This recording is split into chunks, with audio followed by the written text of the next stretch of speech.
19h, merci de nous rejoindre sur Al24 News. Madame, monsieur, bonsoir à la une de l'actualité. 218 jours de génocide à Raza, l'armée sioniste poursuit ses massacres et fait des dizaines de victimes et de blessés.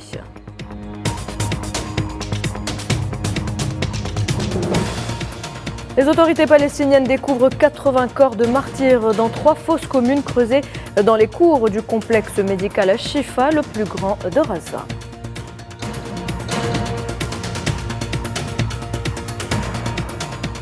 Adhésion de la Palestine à l'ONU. Dans un discours prononcé lors de sa visite au siège du ministère de la Défense nationale, le président Abdelmadjid Tebboune réitère son soutien indéfectible à la Palestine.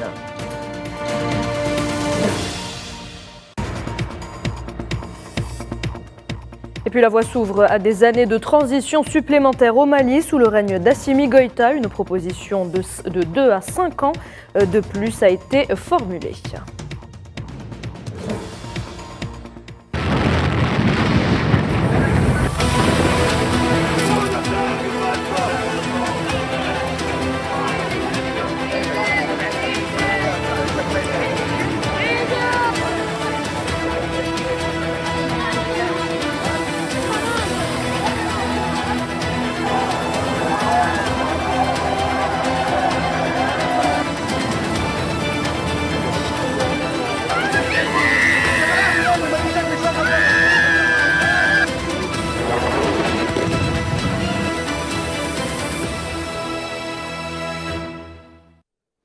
Bienvenue à toutes et à tous si vous venez de nous rejoindre. On entame cette édition, comme à l'accoutumée, par un point de la situation à Raza, où les forces d'occupation sionistes poursuivent leur massacre depuis le 7 octobre dernier. Cela fait maintenant 218 jours que l'enclave et ses habitants sont sans cesse attaqués.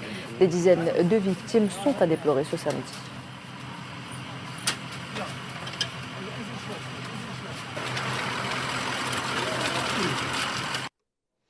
21 victimes lâchement assassinées lors des frappes aériennes sionistes sur Deir el-Balah ont d'ailleurs été enterrées ce samedi. Ces victimes laissent derrière elles des familles endeuillées et brisées.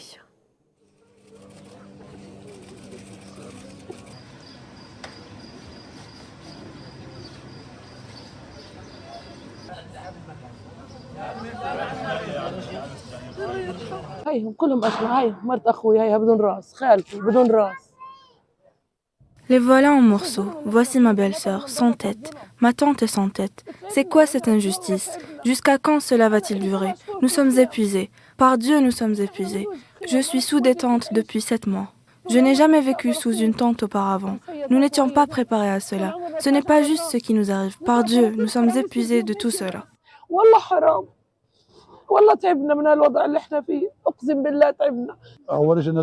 Nous avons d'abord évacué El Jinina vers Rafah, puis nous avons évacué ici, après qu'ils aient dit que la zone centrale était sûre, qu'il n'y avait aucun endroit sûr dans toute la bande de Raza. Ils ont dit que c'était une zone sûre. Ils frappent au hasard et sans avertissement. Puisse Dieu nous aider. Prions pour qu'il nous protège. La barbarie sioniste n'épargne personne, pas même les enfants, principales victimes de ce génocide qui se tient au vu et au sud de la communauté internationale. Ils sont des dizaines d'enfants à joncher le sol de la cour de l'hôpital Al-Aqsa suite au dernier bombardement qui a ciblé la région.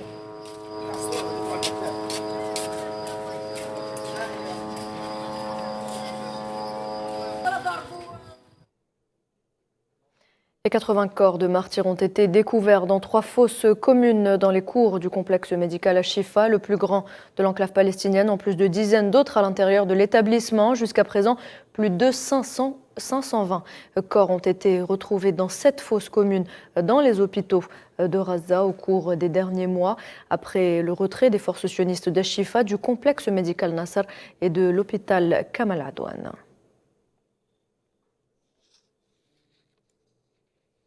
Le bilan de l'agression génocidaire s'est alourdi à 34 971 martyrs et 78 641 blessés depuis le 7 octobre dernier.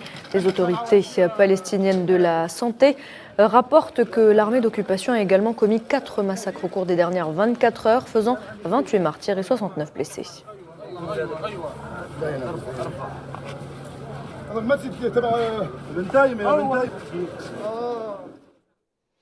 Et l'occupant sioniste a appelé ce samedi encore des Palestiniens d'un plus grand nombre de zones dans la ville de Rafah, au sud de Gaza, à évacuer, à se diriger vers une autre zone, une zone humanitaire élargie à Al-Mawazi, qu'il considère donc comme une zone sûre. Amel Amaziane Zitouni revient justement sur cette information. Malgré les pressions internationales et l'inquiétude exprimée par les habitants et les groupes humanitaires, les forces sionistes ont annoncé qu'elles procéderaient à une incursion à Rafah où plus d'1 million de personnes déplacées cherchent refuge. Environ 300 000 habitants de Gaza se sont déplacés vers Al-Mawazi. Nous étions à Razaville et ils nous ont dit d'évacuer vers Khan Younes. Puis de Khan Younes, ils nous ont dit d'aller vers Rafah. Et ils nous ont actuellement dit d'évacuer vers Mawazi et de quitter Rafah. Je dois le faire, comme vous pouvez le voir. J'irai à Zawaïda. Et en temps de guerre, il n'y a aucun endroit sûr. Il y a des frappes partout.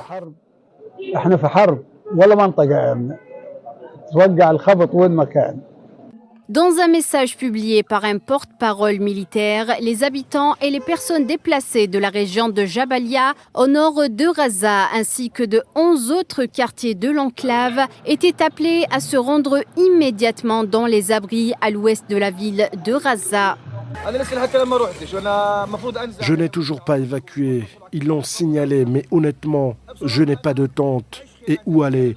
Toutes les tentes ont déjà été distribuées.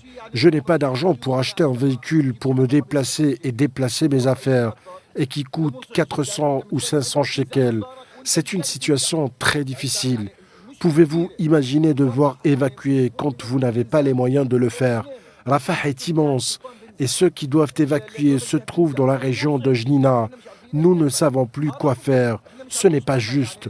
Où puis-je aller ? Un ordre d'évacuation qui présage le pire, davantage de guerre, de sang et de famine. Les Palestiniens de Rafah n'en peuvent plus. Les journalistes s'apprêtent aussi à quitter les lieux en prévision donc de cette offensive sur l'est de Rafah. Les tentes ont été démontées et le matériel rangé après ce nouvel ordre d'évacuation émis par l'armée sioniste.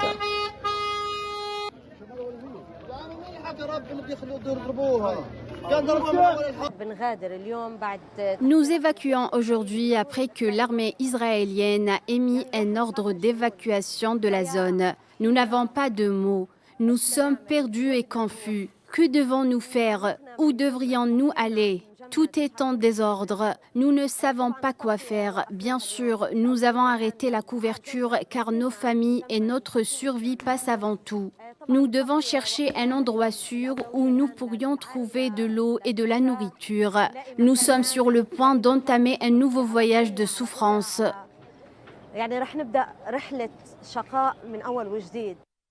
Les Palestiniens de Rafah craignent désormais la famine qui les guette, une famine pire que celle observée dans le nord de l'enclave. La fermeture des points de passage et de ravitaillement n'est pas pour alléger une situation déjà critique pour la population. Heureusement que des œuvres caritatives sont présentes et font le travail censé être fait par les agences onusiennes. En ces temps de génocide, les Palestiniens du centre de l'enclave attendent leur tour devant une association caritative pour obtenir le peu de nourriture disponible pour leur famille. Une situation difficile pour des milliers de mères de famille pour trouver de quoi mettre sous les dents et nourrir leurs enfants.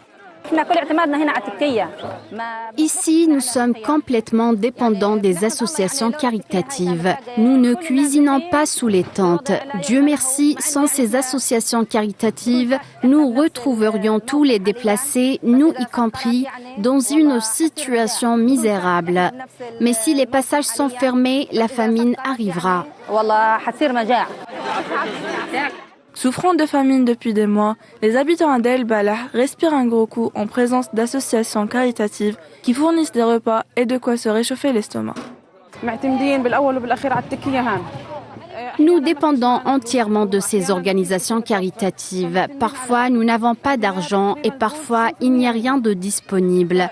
Donc, nous dépendons d'elles à environ 90%. Par conséquent, si l'aide cesse d'arriver ici, nous ne saurons pas à ce moment-là où aller et comment agir. Grâce aux organisations caritatives, les Palestiniens trouvent avec quoi souder leur faim et celle de leur famille avec des repas à base de riz et d'haricots. Alors que l'armée sioniste continue d'utiliser les aides humanitaires comme un hameçon et malgré le risque mortel quotidien pour les travailleurs, les organisations ne cessent de lutter pour réaliser leur noble mission. Bien sûr, l'aide n'est pas suffisante et nous n'en mangeons pas 90% parce que nos enfants sont tombés malades, ont souffert de maladies gastro-intestinales et ont souffert de malnutrition à cause des conserves.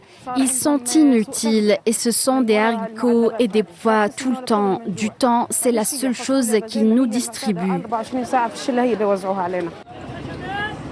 Pour les Palestiniens, la famine, le génocide et la pauvreté sont devenus un quotidien cruel qu'ils doivent supporter pour survivre. Dans le même dossier, l'Assemblée générale des Nations unies a adopté hier vendredi à une écrasante majorité une résolution soutenant la demande de la Palestine, un statut de membre à part entière de l'organisation lors d'une session extraordinaire d'urgence sur la situation à Gaza en proie depuis 7 mois à une agression génocidaire de l'entité sioniste. La résolution a recueilli 143 voix pour, 9 contre et 25 abstentions. The result of the vote is as follows. In favor, 143. C'est un vote historique selon Riyad Mansour, ambassadeur palestinien auprès des Nations unies, un vote en faveur de l'existence palestinienne. Regardez. I have stood hundreds of times before at this podium. Je suis déjà monté des centaines de fois à cette tribune, mais jamais pour un vote plus important que celui-là, un vote historique, un vote positif et un vote en faveur de l'existence palestinienne. Il n'est pas contre un État, mais contre les tentatives de nous priver de notre État. C'est pourquoi le gouvernement israélien s'y est opposé, parce qu'il s'oppose à notre indépendance et à la solution à 2 États.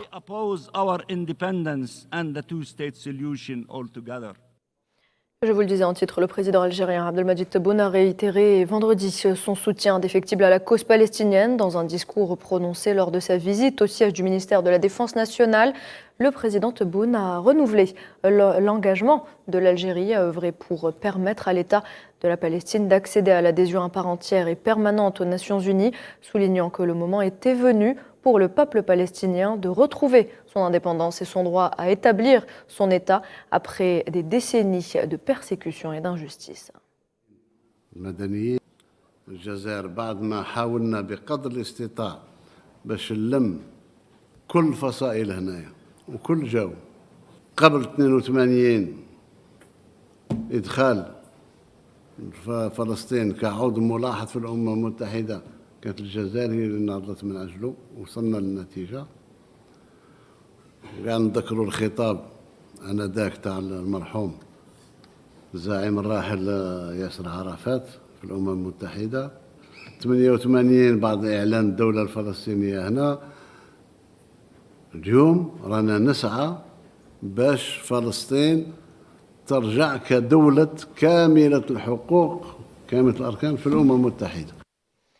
Pour le président Abdelmadjid Tebboune, il existe des tentatives pour faire oublier la cause palestinienne et les Palestiniens ont depuis des décennies démontré leur bonne foi pour pouvoir créer leur État libre et indépendant.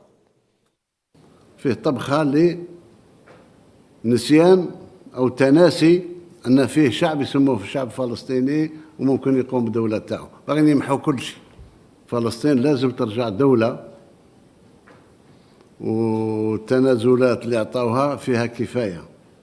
وضعوا السلاح، فاتوا على أوسلو، فاتوا على كامب ديفيد قبل أوسلو. آن الأوان باش يديروا دولتهم، باش تعاود تشردهم ويرجعوا النكبة تاع 48. هذه احنا ما نقبلهاش ونناضل باش ما تكونش إن شاء الله. Ce qui se passe à Gaza est un génocide atroce et l'Algérie refuse catégoriquement, dira le président Tebboune. فيه مجزرة بأتم المعنى. Un génocide. Ça ne s'appelle pas autrement, ça s'appelle un génocide.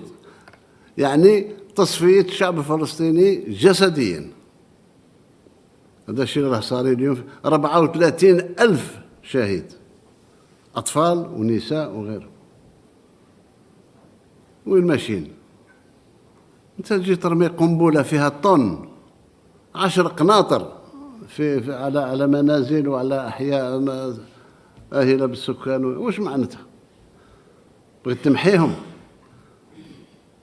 احنا ما نقبلوش لا كشعب لا كدولة ولا كعضو غير دائم في مجلس الأمن، ولا كعضو مؤثر في عدم الانحياز في منظمة المؤتمر الإسلامي ولا في اتحاد إفريقيا ولا في اتحاد، ما نقبلش. L'Algérie s'est d'ailleurs félicitée de l'adoption de cette résolution par le Conseil de sécurité des Nations Unies. L'Algérie considère, selon un communiqué du ministère des Affaires étrangères, que l'adoption de cette résolution historique confirme le consensus international autour de 3 messages politiques d'une extrême clarté, précision et importance en direction de l'occupant colonial en cette conjoncture cruciale que connaît la question palestinienne, à savoir l'établissement de l'État de Palestine, une nécessité absolue. La création de cet État palestinien doit être le point de départ et l'objectif de tout processus politique sérieux. Et enfin, la communauté internationale ne doit pas reconnaître à l'occupant colonial le droit de s'opposer à l'établissement d'un État palestinien, car ce dernier est le fruit d'un consensus international irréprochable que la puissance occupante ne peut ni négliger ni s'y opposer.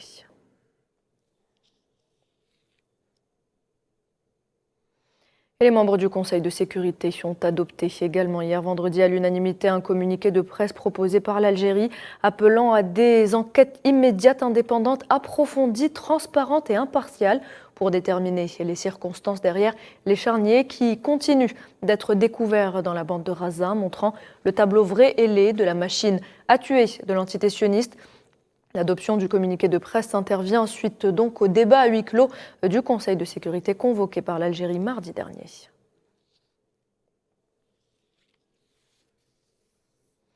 Et sachez également qu'en Cisjordanie occupée, les forces d'occupation sionistes ont arrêté 15 Palestiniens la nuit dernière, dont une femme et d'anciens prisonniers dans les gouvernorats de Jénine, de Naplouse, de Ramallah, Al-Khalil, Qalqilia et Al-Quds, ce qui porte le nombre total d'arrestations depuis le 7 octobre dernier à environ 8680.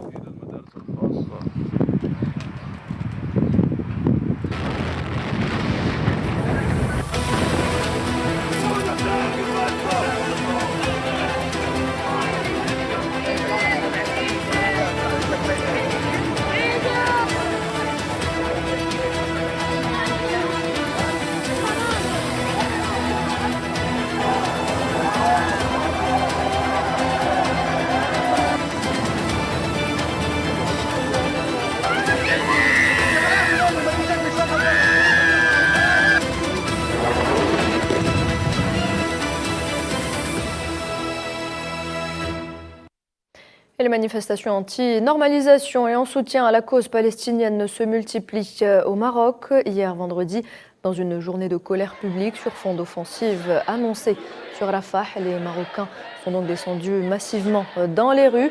Selon les organisateurs, 122 manifestations à travers 58 villes marocaines ont eu lieu. Les manifestants ont scandé des slogans se désengageant de l'accord de normalisation signé par le Marzan avec l'entité sioniste et soutenant plutôt la résistance palestinienne.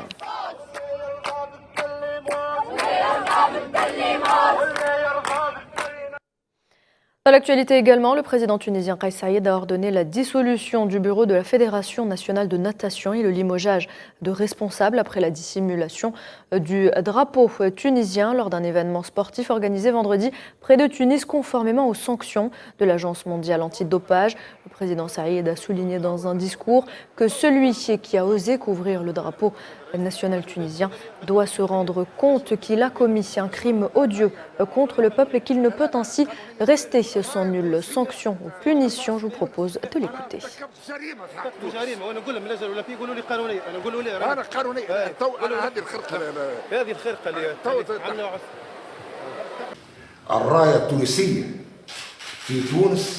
Le drapeau tunisien en Tunisie recouvert avec un morceau de tissu. En Tunisie, notre drapeau, notre étendard n'est pas levé. Il faut porter la responsabilité à tous les auteurs de ce crime contre la Tunisie. Il n'y a pas de place pour la tolérance avec quiconque. C'est une offense contre la patrie et aux martyrs. Ce drapeau, la bannière tunisienne, est taché de sang des martyrs de Guesrine. Les martyrs de Guesrine, monsieur le directeur général, madame la ministre de la Justice, notre drapeau est taché de sang depuis des décennies pour obtenir l'indépendance. Vient ensuite qui recouvrira le drapeau tunisien.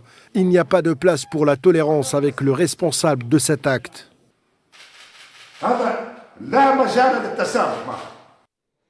Au Mali, des centaines de participants à des consultations nationales censées proposer des solutions à la crise sécuritaire et politique recommandent de proroger la durée de la transition et susciter la candidature du colonel Assimi Goïta à la prochaine élection présidentielle. Le chef de la transition malienne a pour sa part demandé aux organes de la transition de prendre les dispositions qui s'imposent pour la mise en œuvre diligente et le suivi des recommandations du dialogue national.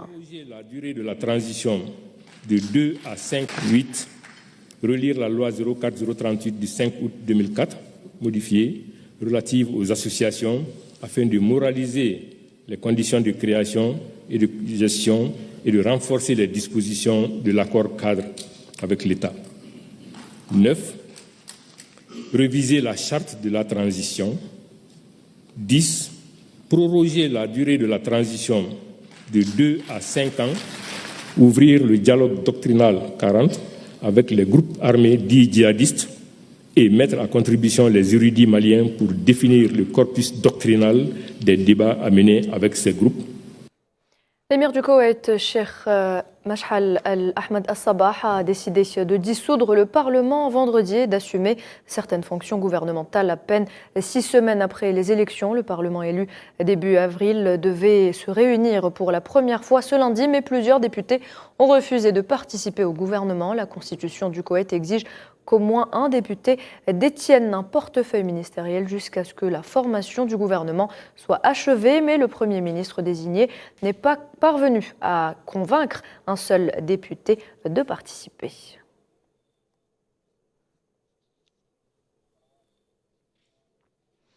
Dans le dossier russo-ukrainien, au moins 3 personnes ont été tuées et 8 autres blessées ce samedi dans une frappe ukrainienne sur un restaurant à Donetsk, ville occupée par Moscou. Selon des sources locales, un missile lance-roquettes américain a touché directement le restaurant et un second a touché un bâtiment inachevé situé à proximité. Moscou a par ailleurs revendiqué ce samedi également la prise de contrôle de 6 villages dans l'est de l'Ukraine où des centaines de personnes ont été évacuées de secteurs proches de la frontière russe.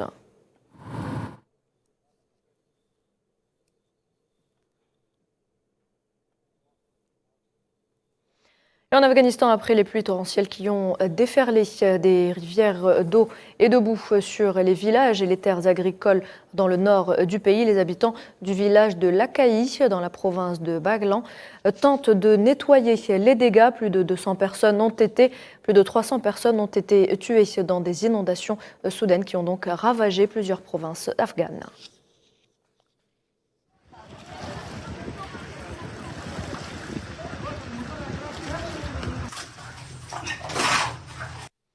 Et puis sport football, avant de clore cette édition, son départ du Paris Saint-Germain désormais acté. Kylian Mbappé va effectuer sa dernière apparition au Parc des Princes demain dimanche contre le Toulouse FC. Entre frustration et tristesse, les Parisiens réagissent à l'annonce de son départ. Regardez. Beaucoup de tristesse, c'est sûr. Mais bon, après, il faut respecter son choix de carrière. C'est comme ça. On aurait aimé aller plus loin en Ligue des Champions. Pourquoi pas la remporter? On est sorti mardi, c'est comme ça. Au niveau des trophées, ouais, il manque la Ligue des Champions, c'est sûr. En 7 ans, il nous manque la Ligue des Champions. On a eu Messi, Neymar pour l'épauler, ça n'a pas été suffisant. Ça reste du positif quand même, c'est pas négligé, 200 buts. C'est quand même énorme, il n'a pas vraiment été numéro 9, il a un petit peu joué à tous les postes, ailier, central, il a dépanné un peu partout, mais il a fait des grandes choses. Mais après, oui, il fallait se faire. Après, c'est sûr qu'il y a un petit coup d'amertume parce que certes, on le savait, il y avait des rumeurs. Et là, juste que ce soit officiel, on se dit, c'est bon, c'est la fin. Maintenant, il va juste falloir profiter des derniers instants d'Mbappé au PSG. Et voilà, c'est la fin de cette édition. Merci de l'avoir suivi. Très bonne soirée.